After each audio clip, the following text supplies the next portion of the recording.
दूसरे वाले पे आते हैं that as a married art. So I hope आपको एज अ साइंस समझ आया होगा। Now let's move to as a art. तो हम अब जानते हैं कि जो नेचर है मैनेजमेंट का वो आर्ट से मिलता जुलता है या नहीं।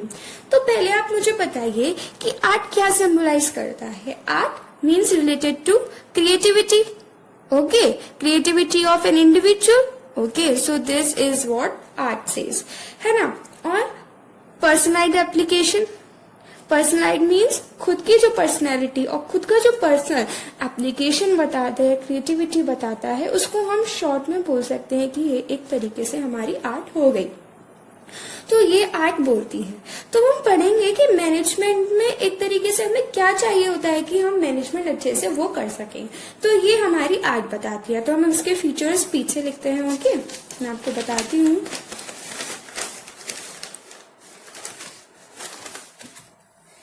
Okay, so first is systematic body of theoretical knowledge. Okay, second is personalized application.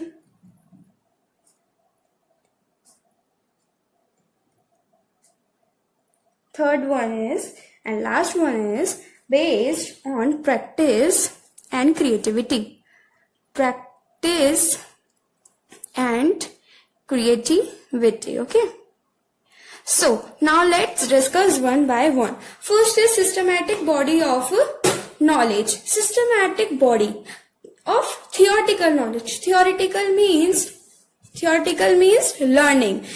और उसको जानने की एक तरीके से हाँ लर्निंग ही बोल सकते हैं, ओके। तो ये जो आर्ट होती है हमारी वो थियोरेटिकल नॉलेज होती है। ये हमारी कोई प्रैक्टिस नहीं होती, मतलब प्रैक्टिकल नहीं होती, ये हमारी थियोरेटिकल होती है। इसमें हम पढ़ते हैं कि हाँ ये ऐसे होता है। जैसे कि अगर हम मैनेजमेंट में देखें, अगर जो हमारे मैनेजमेंट के प्रिंसिपल्स होते हैं या जो मैनेजरल स्किल्स होती हैं वो भी थियोरेटिकली होती है। पहले मैनेजर्स उनको पढ़ते हैं, फिर उनको अपने ऊपर ढालते हैं, फिर वो ऑर्गेनाइजेशन में इनको आगे ले जाते हैं। तो ये फीचर प्रेजेंट होता है मैनेजमेंट में, ओके। अगर हम आते हैं पर्सनल एप्लीकेशन में, अच्छा, अब फॉर एग्जाम्पल आपने कोई भी चीज पढ़ ली, आपने पढ़ लिया, चलो एक एग्जाम्पल ले लेते हैं कि आपने पढ़ लिया कि फर्स्ट चैप्टर बिजनेस स्टडीज का, ठीक है, आपने पढ़ लिया फर्स्ट चैप्टर, आपको पूरा आता है। तो यानी कि पूरा कहाँ तक समझ लो आपने पढ़ लिया, तो आपने उसकी थियोरेटिकल नॉलेज ले ली। फिर आपने उसमें पर्सनलाइज एप्लीकेशन लगाया। पर्सनलाइज एप्लीकेशन आपने कैसे लगाया कि आपने पढ़ लिया। अब जो बुक में लिखा हुआ है, जो भी राइटर ने लिखा, ऑथर ने लिखा, तो उसने अपने हिसाब से लगा दिया, तो वो उसका पर्सनल एप्लीकेशन हो गया।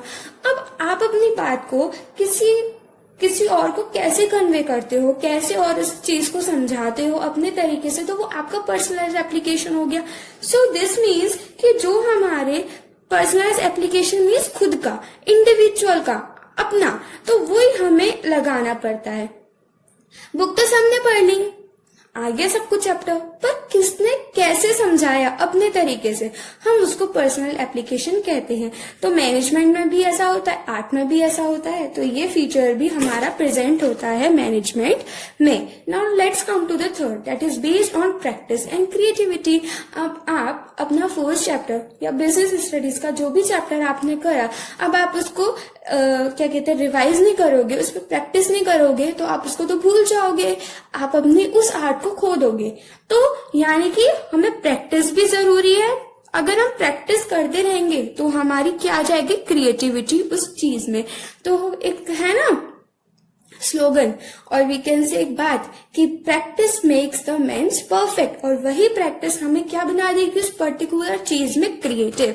तो ये फीचर्स भी हमारा मैनेजमेंट में पूरा की पूरा सेटिस्फाई करता है। तो हमने क्या कंक्लूजन निकाला कि हम कह सकते हैं कि management is purely as an art, that management is purely as an art. Okay, तो ये हमने इससे कंक्लूजन निकाला कि जो मैनेजमेंट है वो हमारी आर्ट के सारे फीचर्स में एकदम खड़ी उतरी, एकदम सेटिस्फाइड है, तो हमने दे दिया कि मैनेजमेंट आर्ट में आ जाती है। सो आई होप आपको ये समझ आया होगा।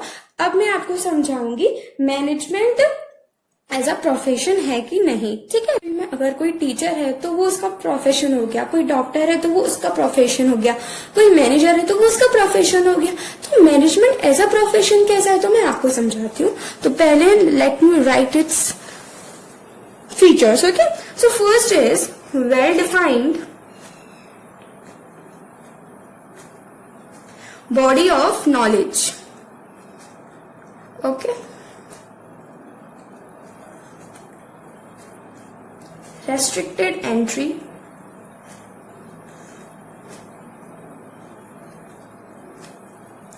presence of professional association,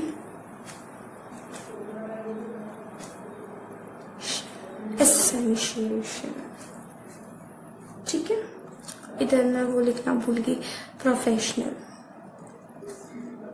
association, then existence of ethical code of conduct.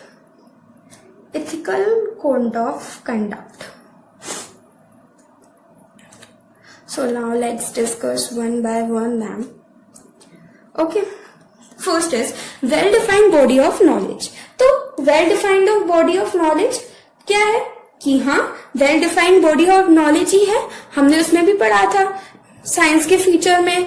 तो हाँ, ये बात सच है कि जो मैनेजमेंट है वो well defined body of knowledge है, किसकी, मैनेजर स्किल्स की। तो हमने कहा कि हाँ ये वाला तो प्रेजेंट करता है। ठीक है, now let's to restricted entry. तो आपको पता है कि आपने 11th में 3 चीजें पढ़ी थी, business, employ and profession. So as you know कि प्रोफेशन क्या होता है, तो आपने जब पढ़ा था कि रेस्ट्रिक्टेड एंट्री, तो आप समझ जाओ कि रेस्ट्रिक्टेड एंट्री मीन्स कि अगर आपको मैनेजर बनना है तो आपके लिए कोई ऐसी पर्टिकुलर रेस्ट्रिक्शन नहीं है कि अगर आप पे ये डिग्री होगी तभी आप मैनेजर बन पाओगे। हाँ, the exams are qualified by you, but still आपको कोई ऐसी रेस्ट्रिक्टेड एंट्री नहीं है कि अगर आप ये डिग्री नहीं है तो you can't be the manager. तो ये वाला फीचर मैनेजमेंट में बिल्कुल सेटिस्फाई नहीं करता, क्योंकि प्रोफेशन, अगर as you want to be a teacher तो आप पे वो टीचर का प्रोफेशन, वो डिग्री होनी चाहिए, वो स्किल वो तो हो ही जाता है, लेकिन you have to be the degree. अगर आपको डॉक्टर बनना है तो उसके लिए भी आपको पूरी डिग्री चाहिए होती है। अगर आपको लॉयर बनना है तो आपको LLB की डिग्री चाहिए होती है। तो आपको प्रोफेशन में जो भी बनना हो आपको उसकी डिग्री चाहिए होती है। लेकिन अगर आप मैनेजमेंट में देखें तो आपको कोई भी डिग्री की जरूरत नहीं पड़ती, इतनी एग्जाम्स क्वालिफाइड करने पड़ते हैं लेकिन डिग्री की जरूरत नहीं पड़ती। तो हम कह सकते हैं कि ये वाला फीचर मैनेजमेंट में बिल्कुल भी सेटिस्फाइड नहीं होता। Now let's come to the third one, presentation. So this means कि जो प्रोफेशनल एसोसिएशंस होते हैं, मीन्स बहुत सारे प्रोफेशनल एसोसिएशंस होते हैं, लाइक अगर टीचर को बनना है तो उनके लिए अलग एसोसिएशंस हो गए, डॉक्टर के लिए, लॉयर, तो ये तो प्रोफेशन हो गए। लेकिन अगर हम मैनेजमेंट में देखें तो ऐसे कोई हमारे जो एसोसिएशंस नहीं होते। हाँ, बहुत जगह मैनेजर जो हमारी स्किल्स हैं उनको बहुत ज्यादा इम्प्रूव करा जाता है। तो हम कह सकते हैं कि पार्शियली जो है हमारा सेटिस्फाई करता है मैनेजमेंट। ओके, पार्शियली कह सकते हैं हम इसको। Now let's come to the fourth one, existence of ethical code of conduct. Ethical code of conduct you mean rules and regulations.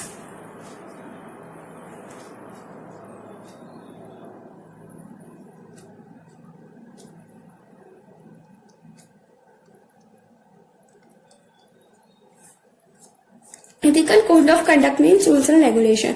तो आपने मैनेजमेंट के एक फीचर में, आपने जब प्रोफेशन पढ़ा था तो आपने पढ़ा होगा ethical code of conduct. Business में बिल्कुल नहीं होता। जो हमारा प्रोफेशन होता है उसमें सबसे ज्यादा होता है, और जो हमारा एम्प्लॉयमेंट का जो होता है, एम्प्लॉय होते हैं उनके में डिपेंड करता है कि वो कौन सी जॉब कर रहे हैं। तो अगर हम देखें कि मैनेजमेंट में रूल्स एंड रेगुलेशन नहीं होते हैं लेकिन इतने नहीं होते जितने हमारे अलग प्रोफेशंस में होते हैं। तो हम कह सकते हैं कि ये फीचर्स भी हमारा बिल्कुल सेटिस्फाई नहीं करता, किसमें, एज ए मैनेजमेंट में।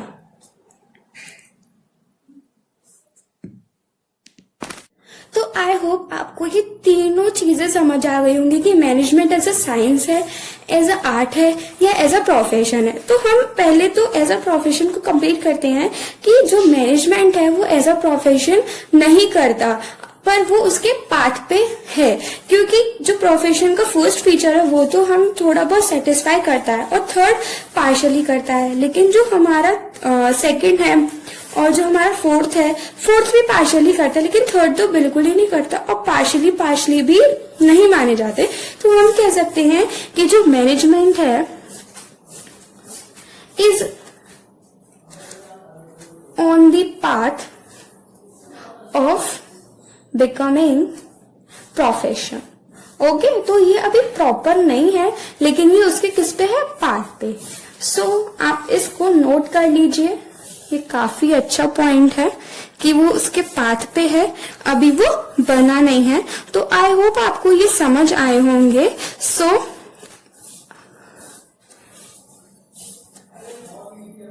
Till then, bye bye and keep watching my videos.